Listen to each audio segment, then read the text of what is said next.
Assalamualaikum warahmatullahi wabarakatuh.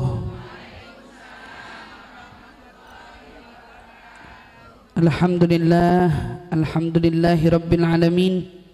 Wabihi nasta'in ala umuri dunya waddin. Wassalatu wassalam ala ashrafil anbiya'i wal mursalin sayyidina wa habibina wa syafi'ina wa qurrati a'yunina Muhammad sallallahu alaihi wa ala alihi wa sahbihi wa sallam.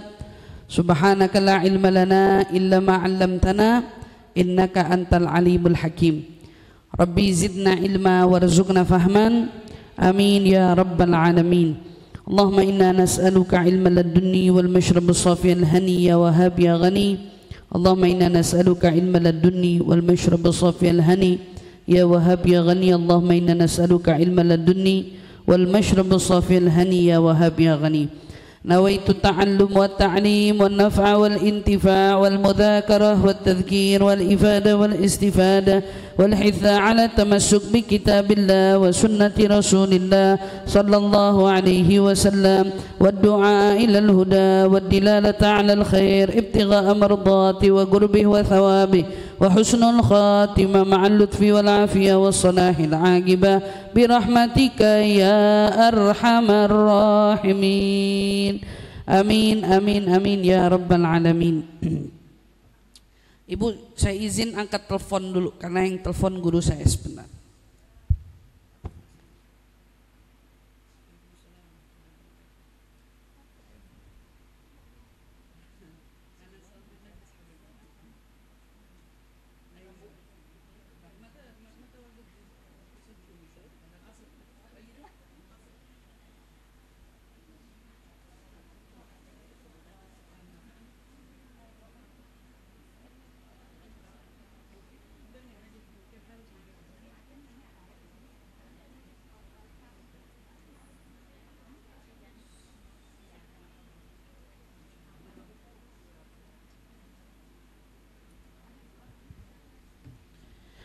Alhamdulillahirabbil alamin. Segala puji syukur sama-sama kita panjatkan kehadirat Allah Subhanahu wa taala. Alhamdulillah siang hari ini Allah kembali kumpulkan kita bersama dalam menghadiri majelis taklim Daruz Zahra. Ya alhamdulillah pada hari ini bertepatan miladnya. Kita doakan mudah-mudahan insyaallah majelis taklim Daruz Zahra pimpinan Ibu Haji Lali, mudah-mudahan Allah panjangkan umur, Allah sehatkan badan beliau, dan tentu majelis taklimnya kita doakan tercurah banyak kebaikan dari Allah Subhanahu wa taala. Karena di majelis ini Allah Subhanahu wa taala turunkan kita rahmat yang berlipat ganda, ampunan yang berlipat ganda, insyaallah keberkahan yang tiada habisnya. Mudah-mudahan insyaallah majlis ini menjadi majlis yang sama-sama dapat menuntun jalan kita semakin mendekatkan diri kita kepada Allah Subhanahu wa taala. Insyaallah amin amin ya rabbal alamin. Alhamdulillah tsumma alhamdulillah. Nikmat kalau kita bisa menghitung salah satu kebaikan yang sudah kita perbuat. Kebayang gak sih di dunia kebaikan yang udah kita kerjain aja, kalau kiranya sudah bisa kita hitung, rasanya tuh nyenenginnya luar biasa. Majelis taklim udah 5 tahun, bisa dihitung tuh, nyenenginnya luar biasa. Gimana rasanya kalau di akhirat itu Allah hitung-hitung amal baik kita. Dan begitu amal baik kita itu diperlihatkan, maka bisa kita bayangkan saat itu momen dimana bahagianya hati kita luar biasa. Kenapa? Karena kita menyadari, alhamdulillah selama saya hidup ternyata ada kebaikan-kebaikan yang kita sudah perbuat. Tetapi begitu juga kebalikannya. Kalau ternyata amal-amal baik kita kalah unggul dengan amal buruk, maka pasti dapat dikatakan saat Allah perlihatkan keburukan-keburukan dari amal perbuatan kita, maka itu menjadi waktu yang paling menyedihkan bagi kita, yang paling mengganggu perasaan kita. Kenapa? Karena hari itu adalah menjadi hari yang paling membuat kita menyesal. Kenapa dulu saya tidak begini? Kenapa dulu saya tidak begitu? Dan seterusnya. Tetapi sayangnya hari itu adalah hari yang tidak lagi penyesalan itu berguna, karena tidak bisa memutar kembali waktu. Nah, oleh karena itu kesempatan yang Allah berikan kepada kita dengan kita bisa mengisi waktu kita dengan kebaikan, maka syukuri dan usahakan waktu-waktu kita memang kita isi dengan kebaikan demi kebaikan. Adapun kesibukan kita yang cenderung membuat kita menyadari bahwa ternyata waktu kita banyak terbuang dengan penuh kesia-siaan, maka segeralah perbaiki. Mungkin ada yang belum benar-benar bisa mengistiqomahkan diri di majelis-majelis kebaikan, maka jadikan momen-momen tersebut adalah momen introspeksi diri. Kenapa? Apa yang salah dari diri kita sehingga kita ini tidak mampu beristiqomah? Ada apa dengan kita saat kita terlewat dalam suatu kebaikan? Maka jadikan momen itu momen introspeksi. Tapi saat kita sudah merasakan alhamdulillah saya sudah tidak pernah terlewat tuh, saya rutin, saya ngaji, saya hadir, maka jangan sombong dulu. Tetaplah terus memohon kepada Allah perlindungannya agar tidak ada waktu di mana kita tergelincir di hari kemudian. Minta Allah jaga keistiqomahan kita bukan sampai detik ini, tetapi kita minta ya Allah keistiqomahan kita sampai habisnya detik dalam hidup kita ini. Insyaallah mudah-mudahan Allah selalu jaga kita semua, Allah pelihara kita semua, dan Allah lindungin kita semua insyaallah. Amin, amin ya rabbal alamin. Maka salah satu pesan ulama, jadikan ini sebagai moto hidup, pegangan hidup, dan juga nasihat dalam hidup. Apa itu? Wa minal adab, katanya di antara adab, berarti di antara tata krama yang perlu kita jaga. Apa itu? Katanya la tu'dhi ahadan. Pesannya apa? Jangan pernah kau sakiti siapapun. Jangan pernah kau sakiti siapapun. Wa in udzita, kalau kamu yang disakiti, sabarta, maka hendaknya bersabarlah kamu. Jadi yang diminta apa? Pertama, jangan sakiti siapapun. Jikalau kamu ternyata salah satu orang yang tersakiti, maka tugas kita itu adalah bagaimana caranya bersabar. Bersabar untuk apa? Menyikapi rasa sakit yang kita hadapi. Bersabar bukan justru berkobar-kobar kemarahan di sana sini. Kalau kita merasa tersakiti, maka di situ adalah sarana kita mendapatkan pahala yang besar dari Allah. Tapi bila pahala itu bisa kita raih kalau kita sabar.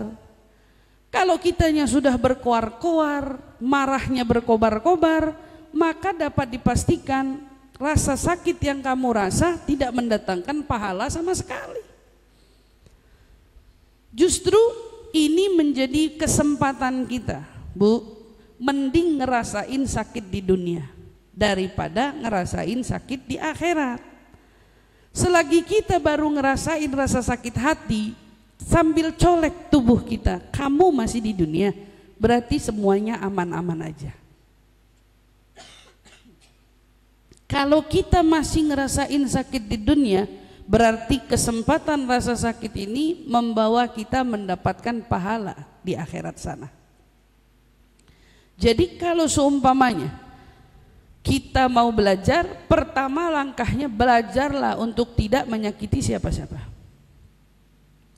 Dari ucapan, dari sikap, dari perbuatan, pokoknya semua. Jangan kita sampai sikap-sikap kita ini mampu melukai perasaan siapapun yang kita temui di dunia ini. Dan bila kita ternyata yang tersakiti, yuk belajar. Saya ingin sabar agar saya mendapatkan pahala di balik rasa sakit yang saya hadapi dan alami ini. Karena tidak mungkin kita hidup di dunia ini tidak merasakan rasa sakit. Gak mungkin. Sekelas Nabi aja pasti ngerasain Rasa sakit. Nabi ngerasain rasa sakitnya dihina, rasa sakitnya diusir, rasa sakitnya difitnah, rasa sakitnya dibenci, rasa sakitnya dikucilkan, rasa sakitnya bahkan dijauhi dari orang-orang terdekatnya. Nabi merasakan itu semua. Keluarga, Nabi merasakan. Tapi disinilah tolak ukurnya. Bagaimana kita belajar perlahan-lahan meniru kesabaran Nabi kita Muhammad sallallahu alaihi wasallam. Belajar sabar. Maka ingat apa katanya? Wa in udzita fasabarta. Kalau kamu disakitin, yuk belajar kita sabar. Dan yang terakhir pesannya apa nih? Husnus subah. Kita diminta jadi teman duduk yang menjalin sahabat dengan siapapun, tapi menjalin hubungan itu dengan baik. Husnus suhbah. Husnus suhbah ini mahal. Kenapa husnus suhbah itu mahal? Karena nggak banyak orang itu rela menjalin hubungan baik lama-lama. Maka kalau kita nih punya teman lama sampai detik ini hubungan kita tuh baik, itu teman tuh bakal kita piara dan kita jagain luar biasa. Kenapa? Saya kenal dia 10 tahun, 20 tahun, selama 20 tahun kenal dia nggak pernah bikin tingkah sama saya. Ini teman luar biasa nih, ini teman luar biasa. Maka husnus suhbah, menjalin hubungan baik dengan siapapun itu penting. Kita nggak pernah tahu, percaya nggak sih? Kadang-kadang kita bertemu dengan orang-orang di 10 tahun silam atau 20 tahun silam, saat itu ternyata mereka adalah orang-orang yang benci sama kita, orang yang gak suka sama kita. Tapi ternyata setelah perjalanan waktu, Allah beri kita satu kenyataan, mereka yang benci sama kita hari ini mereka berbuat baik sama kita. Kenyataan. Kita sombong, bangga, kita salah besar.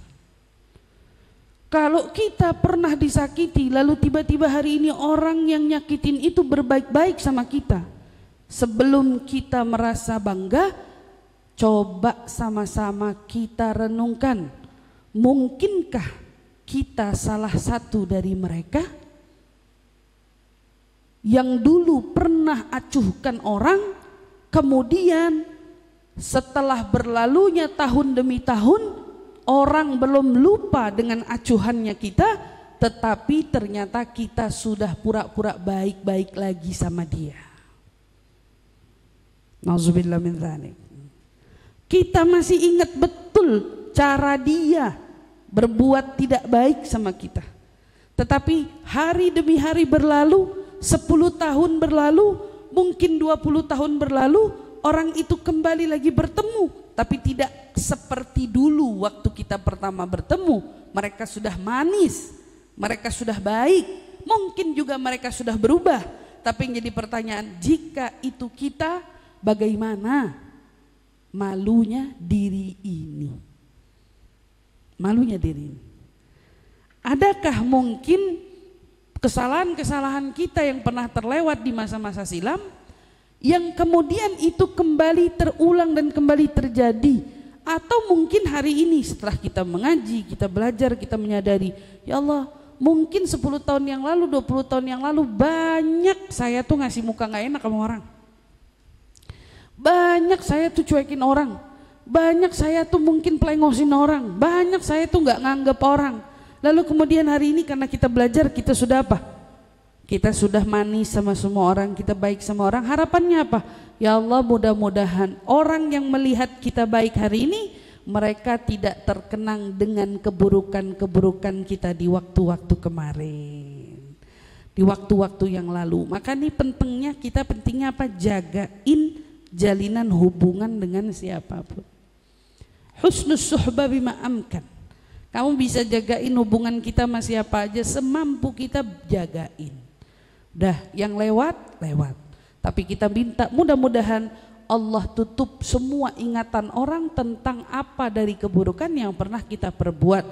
tetapi pelajarannya mulai hari ini yuk belajar untuk menjadi orang yang tidak menyakiti siapapun dan berusaha bersabar kala mungkin tersakiti, dan berusahalah terus berhubungan, menjalin hubungan dengan baik kepada siapapun orang yang pernah kita temui, insyaallah. Amin ya rabbal alamin. Allah jaga kita semua insyaallah, Allah lindungin kita semua, Allah selalu tuntun dan bimbing kita semua insyaallah, menjadi orang-orang yang bisa terus menjaga daripada untayan-untayan nasihat yang diajarkan oleh para salafun saleh, guru-guru kita insyaallah. Amin amin ya rabbal alamin. Kita mau lanjut daripada nasihat Al-Imam Al-Habib Abdullah ibn Alwi Al-Haddad insyaallah. Kita kembali melanjutkan kitab dari Risalatul Mudzakarah. Ya, kita halaman ya itu yang 18 ya. 18 insyaallah. Harusnya seingat saya ini 18 tuh kemarin paling bawah kan? Ya, ini sebenarnya paling bawah ini masih lanjutan dari atas, tapi insyaallah enggak apa-apa, kita ulas sedikit. Bismillahirrahmanirrahim. Wa qala al-musannif rahimahullah wa nafa'na bihi wa bi'ulumi fid dharain amin. Wa yas'alunahu bihaqqihim fi daf'i mu'limmatihim wa yastashfuna bimawati'i aqdamihim biturbati dhara'ihim. Wa qad akramahum subhanahu bima huwa a'la mimma hunaka wa a'tahum ma huwa ajallu min dhalik. Gadhafa fi qulubihim min nurihi wa hasyaha min khalis ma'rifatihi wa mahabbatihi wa ansahum fi khalawatihim bi dhikrih fastawhashu min khaliqihi wa adda lahum na'imul muqim fi jannatin na'im wa wa'adahum an-nadhar ila wajhihi al-karim wa ridahu anhum akbar dzalika huwal fawzul 'azim limithli hadza falyamalil 'amilun. Kita masih membahas seputar tentang karunia Allah yang Allah berikan kepada hambanya yang taat ya.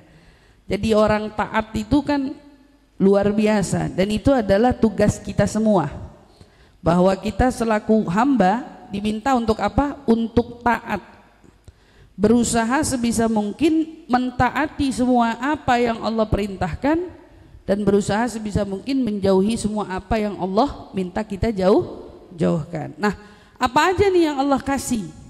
Allah memberikan percikan-percikan cahaya kepada hati semua yang taat. Untuk apa tuh cahaya? Buat kita ikuti, terutama dari orang-orang soleh. Kita lihat nih, kita lihat mereka orang-orang soleh, para wali-walinya Allah. Nah, kemarin kan kita bahas tentang wali-walinya Allah. Para wali-walinya Allah, ya Allah, mereka tuh hidupnya indah betul, nikmat betul, kayaknya tuh hidupnya itu betul-betul tentang urusannya tuh akhirat aja. Kalau kita lihat mereka orang tuh, kita nggak nemuin kayaknya dalam hati mereka ada sedikit pun tersisip maunya dunia, nggak ada. Maunya mereka apa? Semuanya akhirat. Jujur kalau di sini ada, bukan nggak ada, tapi memang jarang. Tetapi kalau saya bicara tentang di Hadramut, di kota Tarim, maka hampir keseluruhan orang-orang solehnya kita temukan mereka semua begitu menjalani hidupnya. Ya Allah, taat-taat banget, luar biasa. Udah taat, ditunjukin sama Allah keistimewaan-keistimewaan yang mereka punya dari ketaatan mereka kepada Allah Subhanahu wa Ta'ala. Di antara keistimewaannya apa? Mereka sering terhindar dari musibah. Sementara kalau kita memusibah kan ketar-ketir. Betul apa enggak? Ketakutan kita ini yang memusibah. Aduh, kalau gempa gimana?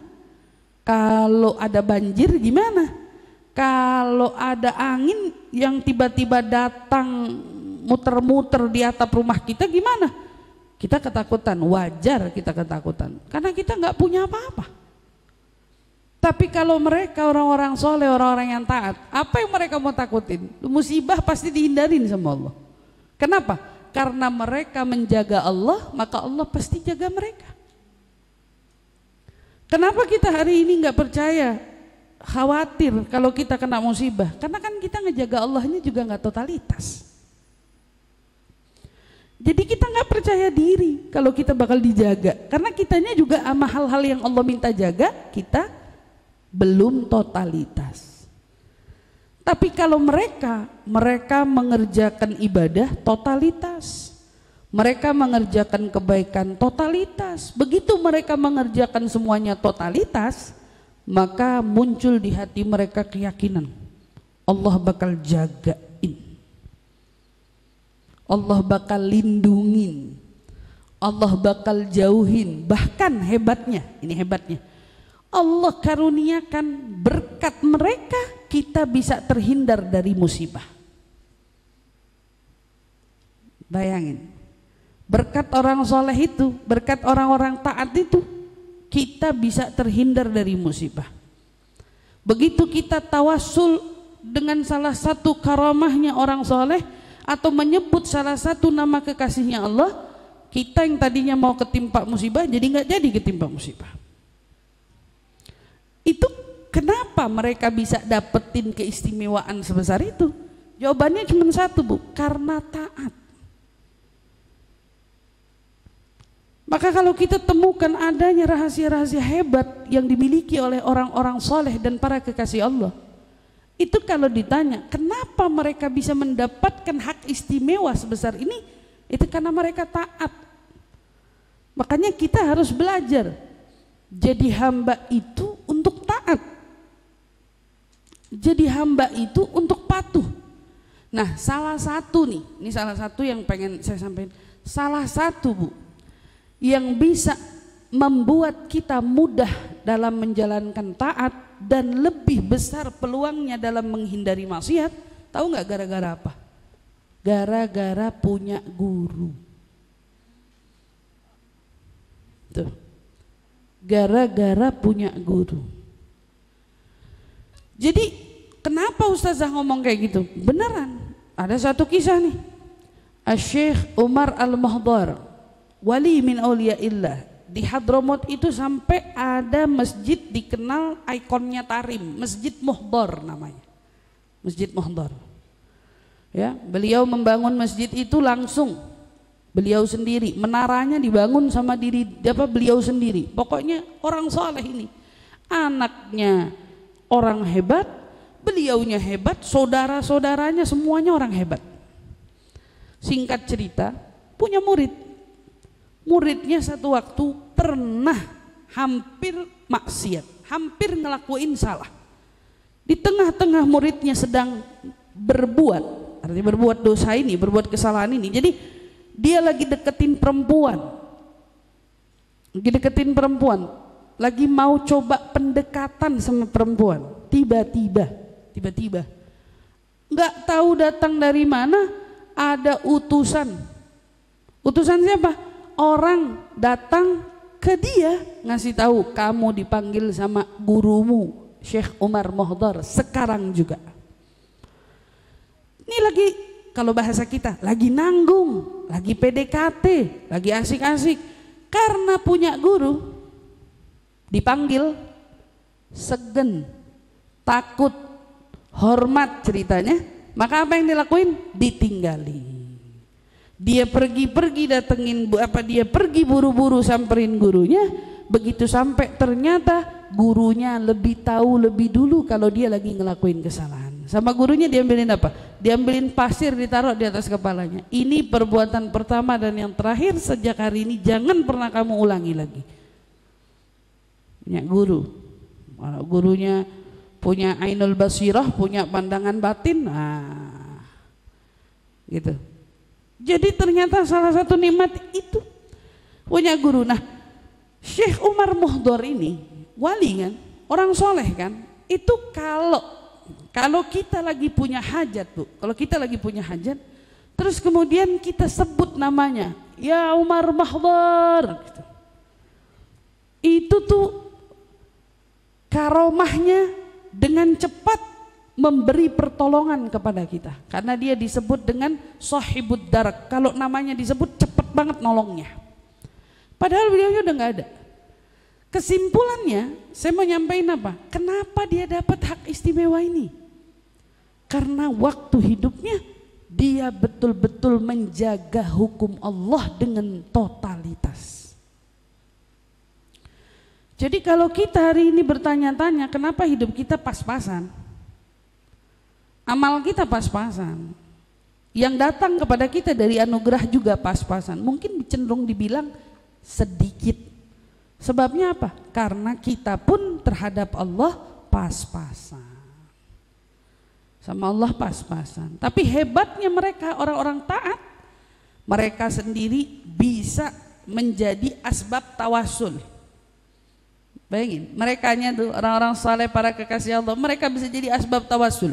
Kita kalau ada masalah yang kita ingat tawasul kan, bisa tawasul sama siapa? Orang saleh.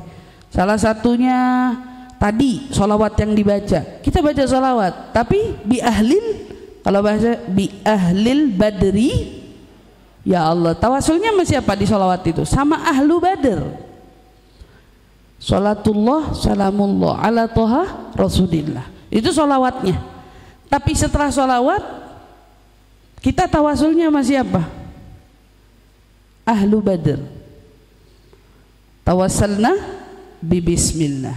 Itu kan kenapa ada tawassalna? Berarti tawasulnya sama siapa? Bi bismillah. Pertama dengan nama wabil hadi rasulillah. Kedua tawasulnya sama siapa? Al hadi, sang pemberi petunjuk, Rasulullah.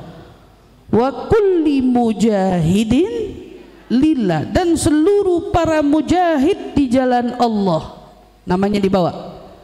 Wa bi ahlil badri ya Allah. Dan spesifiknya siapa nih yang disebut?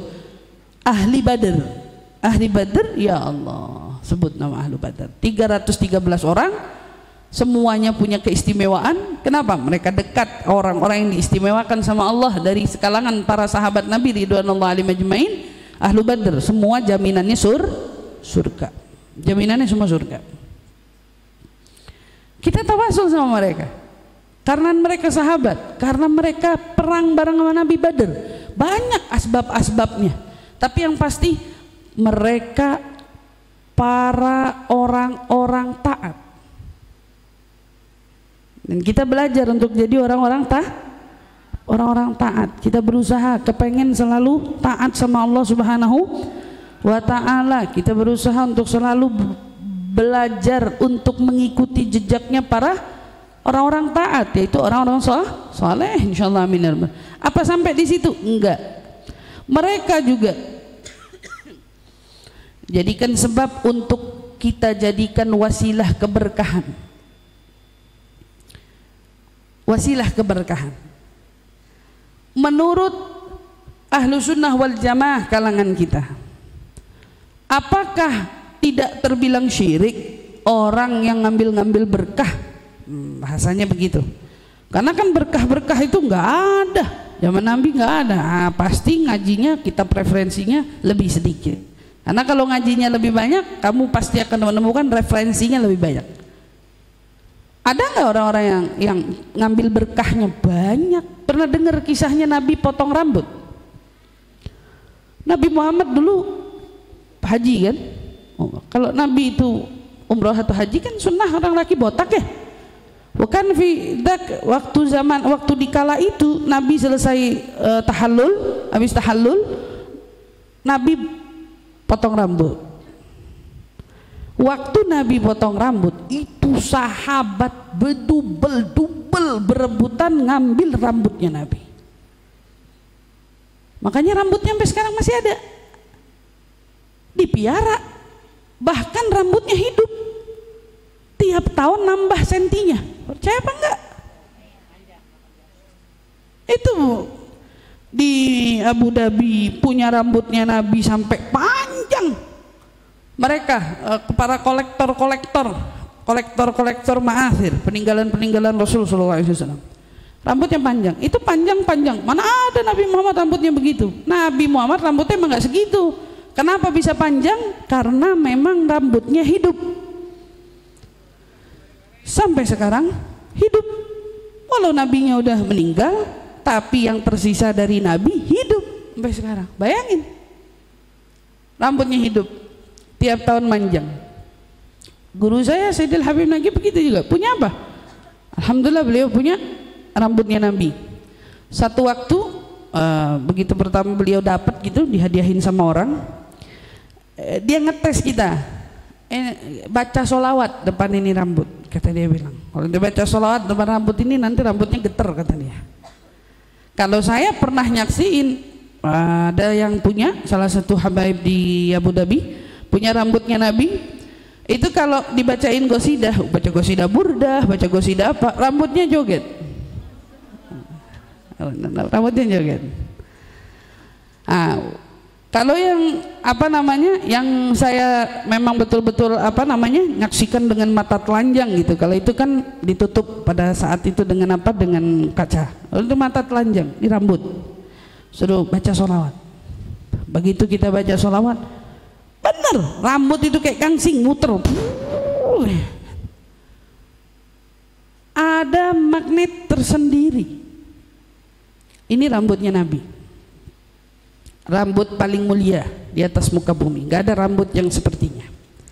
Oke, sahabat begitu Nabi potong rambut, berebutan berdubel, ngambil saling, hampir kata sahabat gini, hampir mereka rela saling tusuk menusuk atau bunuh membunuh demi mendapatkan sehelai rambutnya Nabi. Jadi kalau kamu bilang mana ada berkah, ngapain sahabat sampai begitunya mau ngambil rambutnya Nabi saat itu? Kalau dipikir-pikir, apa pentingnya tuh rambut saat itu? Kalau memang itu tidak menjadi satu ajaran, kenapa sahabat sampai segitunya? Dan Nabi tidak larang. Nabi sengaja kok potong rambut, direbutin sama sahabat, Nabi diam aja. Itu satu. Kedua, pada saat Nabi tidur, sebagaimana hadis yang kita ketahui bahwa di sana ada yang ngambil keringatnya Nabi. Ayo, dari hadisnya Ummu Salamah, ngambil hadis itu Nabi SAW tidur musim panas, keringetan dahinya di badannya. Sama dia diambilin tuh keringet, dikerok, taruh, dikerok, taruh, ditaruh di botol. Siapa yang mau ngambil keringet siapa? Kalau bukan keringetnya manusia istimewa. Keringetnya siapa? Nabi Muhammad SAW. Ditaruh. Waktu Nabi bangun, izin dia, Rasul maafin, tadi kita ambil keringatmu untuk kami pakaikan anak-anak kami, biar anak-anak kami kalau habis mandi, habis apa, pakai minyak wanginya hebat, keren, keringat Nabi. Bayangin, keringat Nabi. Kalau dipikir-pikir, keringat, oh ini Nabi. Lo justru kita belajar contohnya dari Nabi. Ada satu kisah sahabat Nabi yang sedang bis potong kambing sama Nabi, bakar-bakaran kambing, terus Nabi bilang, atini fakhidhi, ambilin saya pahanya. Dikasih kan pahanya, nih. Kata Nabi, ambil lagi pahanya, nih. Ambil lagi pahanya, nih. Pas keempat, ambil lagi pahanya, nih. Begitu ambil lagi pahanya, lah dia bilang, Rasul, kambing kan cuma punya 4 kaki, kok minta lagi?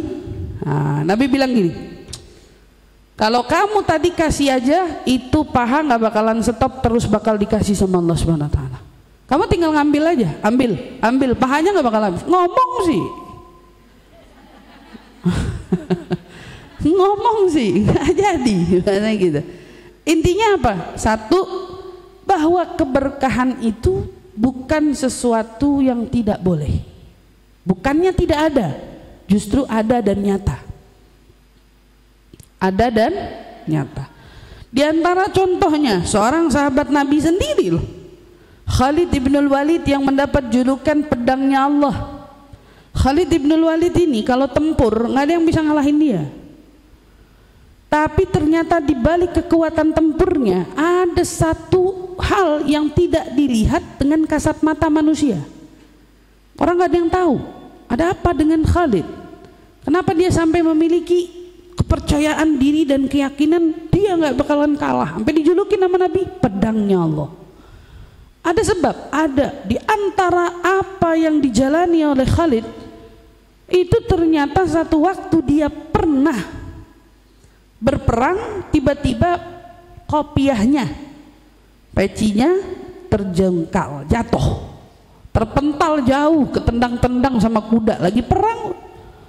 Dia di tengah-tengah asik perang ngelihat pecinya atau kopiahnya jatuh atau sorbannya yang ada di ular, buru-buru seperti orang membabi buta turun dari kudanya, repot nyariin apa?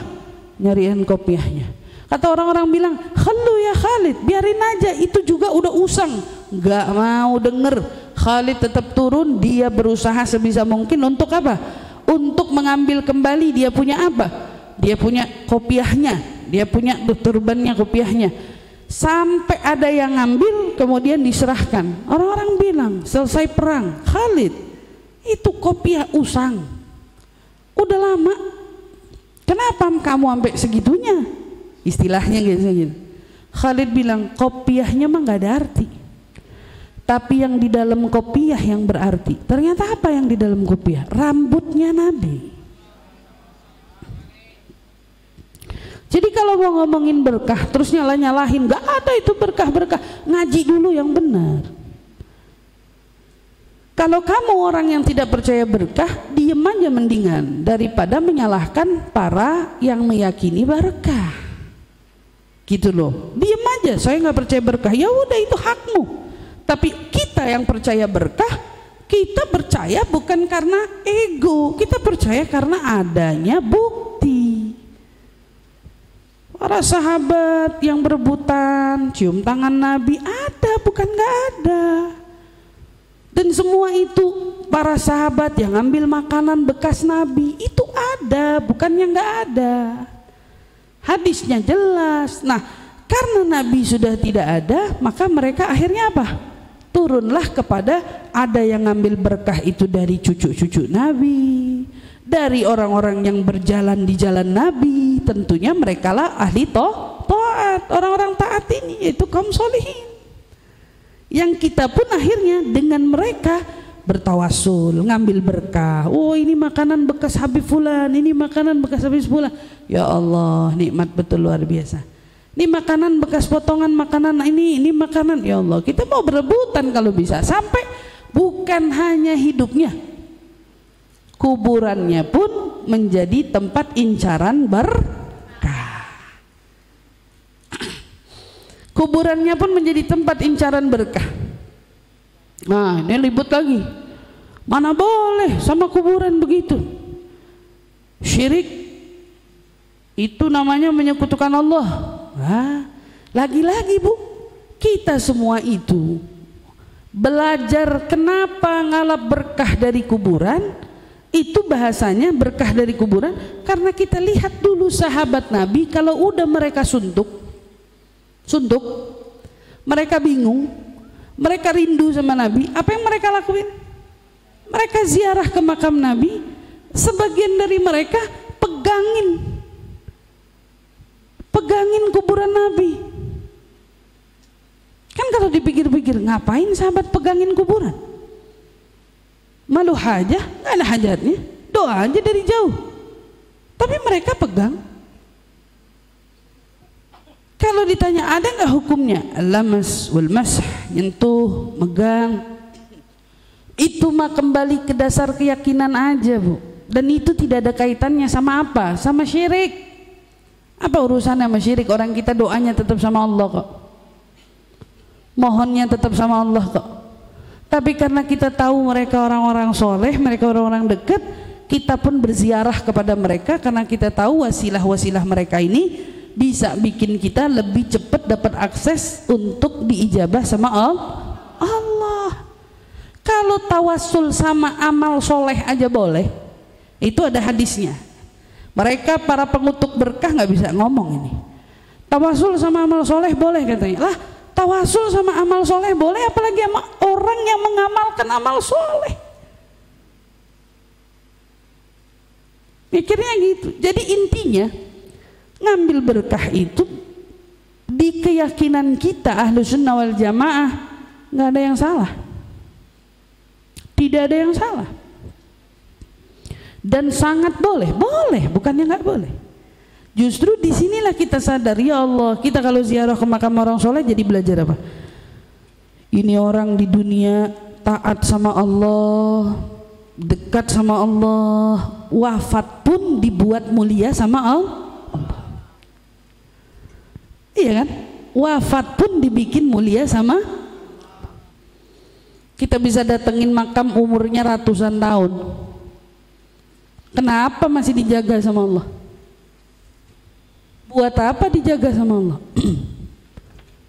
Dan banyak orang ngerasain alhamdulillah pulang dari ziarah doanya diijabah, pulang dari ziarah hajatnya diijabah, masya Allah. Yang pernah ikut ziarah rombongan, Darussalam ikut rombongan tahunan nama saya ziarah.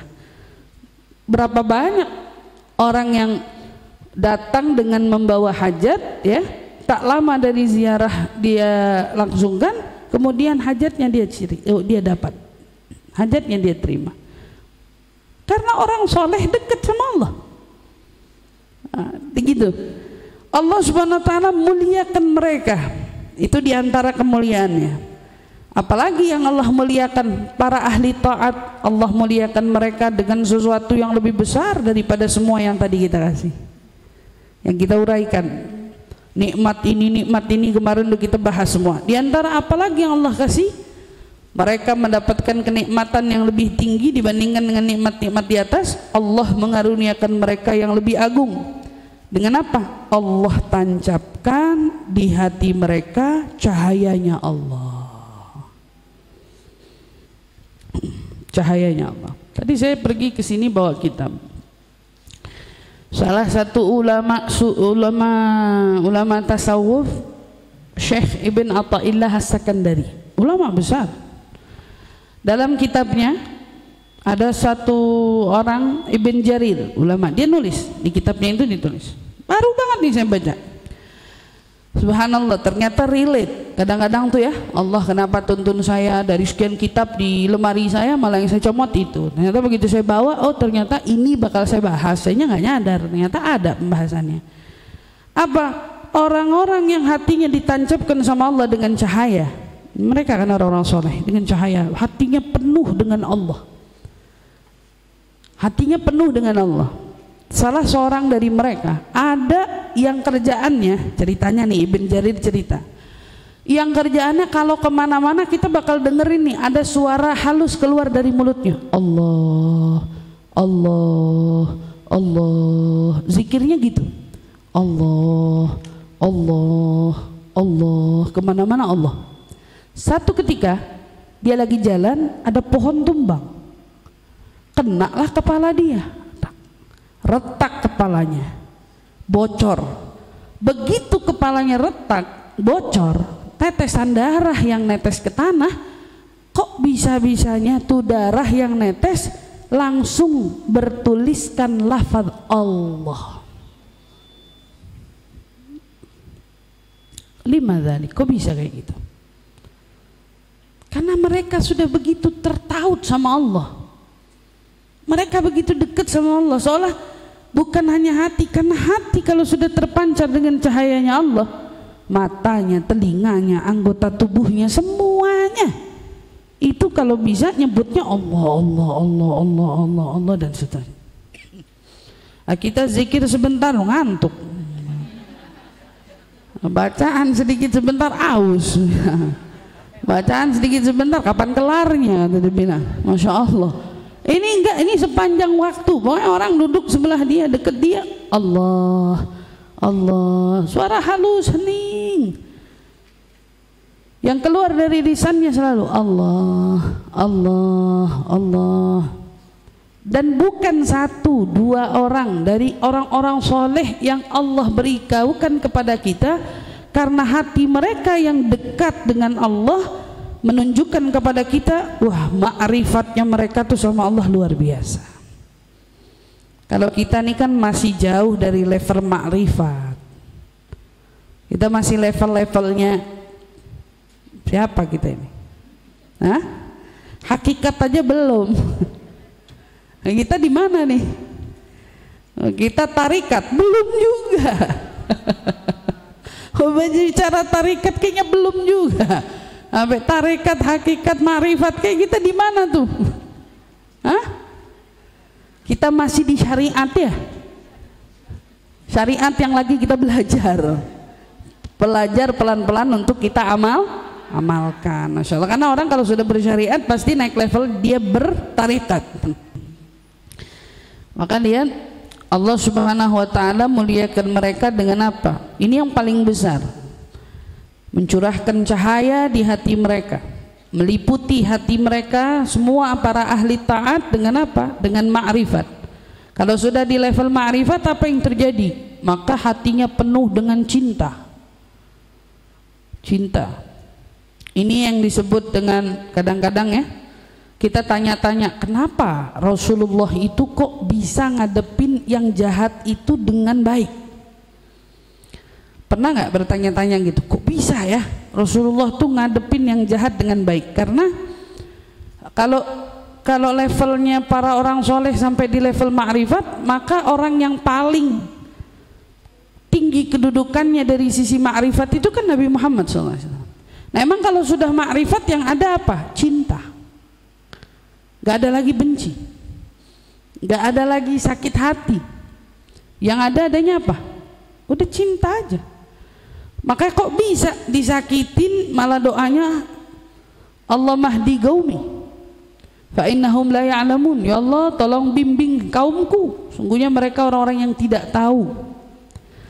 Di Taif ditimpukin, diusir, tidak diterima, ditolak mentah-mentah, dihujani dengan batu dan lain sebagainya, dengan berdarah-darah. Malaikat datang menawarkan gunung untuk hancur, tapi beliau menjawab, lah saya artajil uqban, saya berharap dari keturunan mereka, dari sulbi-sulbi mereka turun kelompok generasi yang hafal akan firman Allah, yang hafal sama firman Allah. Kok bisa ketemu sama yang dicinta begini?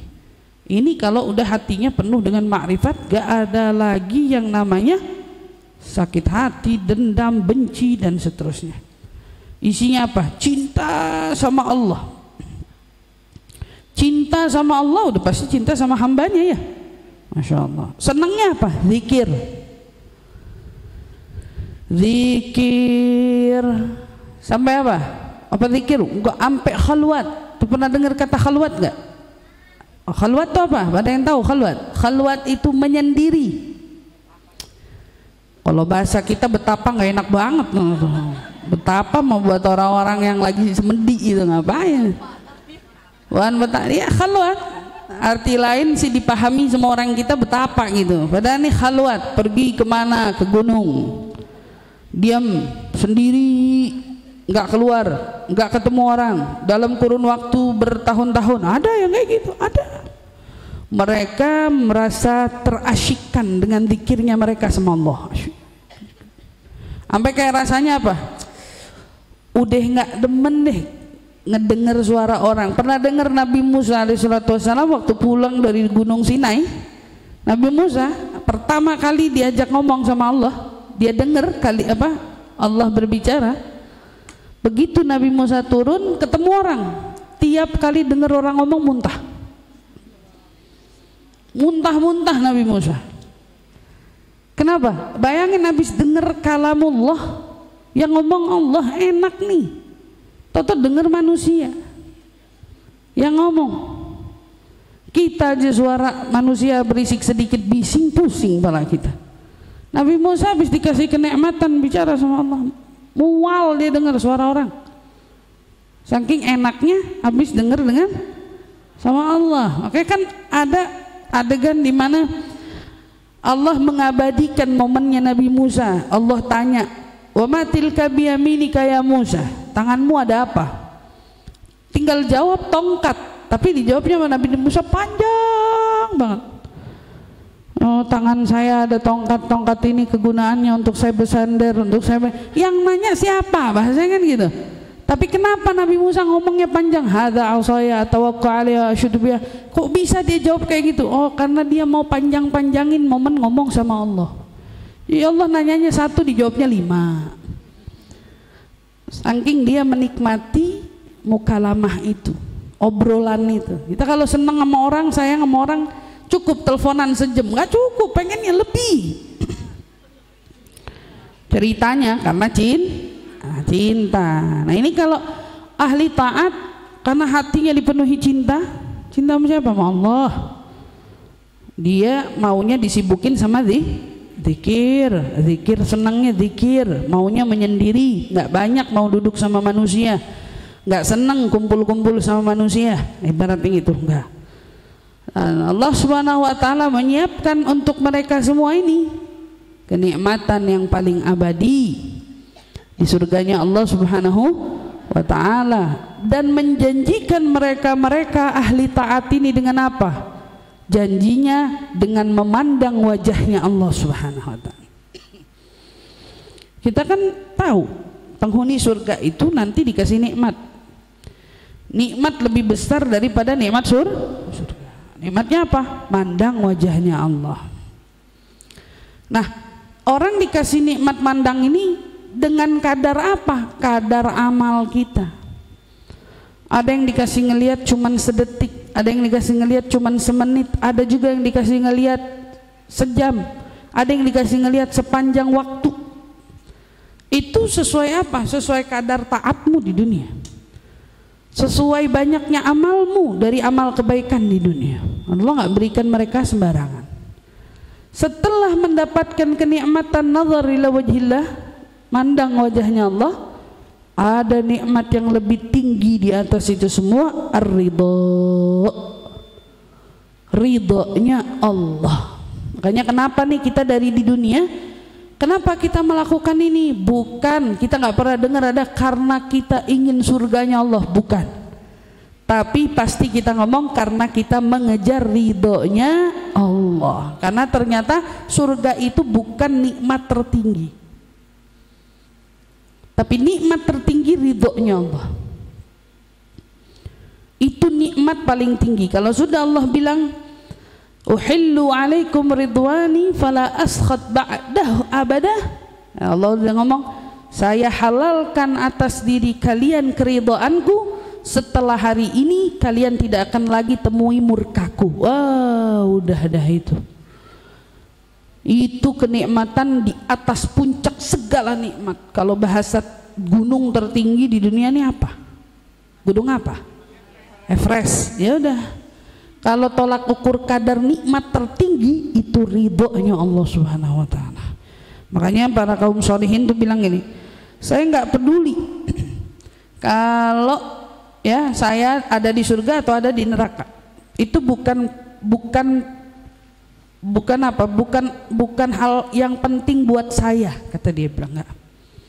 Azabi hijabi anka ya Rabb walau kuntu fi na'im. Kata Sayyidina Syekh Bakar bin Salim bilang apa? Siksa yang sesungguhnya bagiku itu apa? Adalah saat aku terhalang, terhijab denganmu ya Allah. Itu siksa bagiku. Maka bisa aja kita merasakan siksa sebelum neraka. Apa itu siksanya? Kalau kita terhijab dengan Allah Subhanahu wa ta'ala.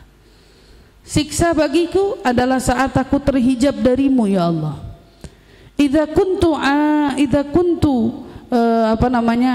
kunta alayya radin fala ubali bil jahim. Kalau saya tahu engkau ridha terhadapku ya Allah, saya nggak peduli walaupun saya kau hempaskan ke dalam neraka sekalipun. Ditaruh di neraka juga nggak apa-apa. Kata siapa? Itu Syekh Bakar bin Salim, orang soleh. Doanya begitu. Dzalika huwal fawzul azim. Itulah yang sejatinya, yang demikian itu adalah keberuntungan yang besar. Keberuntungannya apa? Urutannya surga, mandang wajah Allah, kemudian mendapat ridha Allah. Limithli hadza falyamalil amilun. Maka untuk kemenangan serupa ini hendaklah kita berusaha apa? Bekerja keras dalam mengerjakan ketaatan kepada Allah Subhanahu wa Ta'ala. Jadi kemenangan ini hanya bisa didapat hanya untuk mereka orang-orang yang bekerja keras di dunia. Kerja kerasnya bukan cari uang, tapi kerja kerasnya dalam menjalani ketaatan, taat kepada perintah Allah Subhanahu wa Ta'ala. Insyaallah, amin ya rabbal alamin. Maka sekarang ibu-ibu mulai belajarnya dari mana? Belajar taat dari perintah Allah dari yang terkecil, menjalankan perintah sholat 5 waktu, bayar hutang puasa, bagi yang mampu tunaikan zakat, kan gitu kan? Yang punya hutang dilunasi hutangnya. Dari mana lagi taat? Yuk, taat pada suami, orang tua kita. Belajar taat dari mana? Taat menutup aurat. Jangan cuma nutup aurat kalau kajian aja misalnya gitu. Ya. Mana aja keseharian jadi apa? Jadi memang seperti itulah kita dalam menjalani semua ketaatan. Takut sama dosa, takut sama maksiat, melebihi takutnya kita sama setan, melebihi takutnya kita sama apapun yang paling kita takuti di dunia ini. Takutlah pada dosa. Mudah-mudahan Allah jaga kita semua, Allah lindungin kita semua, dan mudah-mudahan ilmu yang kita pelajari hari ini menjadi ilmu yang bermanfaat di dunia sampai di akhirat. Insyaallah, amin ya rabbal alamin. Khususnya untuk saya dan tentunya untuk ibu-ibu semua, insyaallah, amin ya rabbal alamin.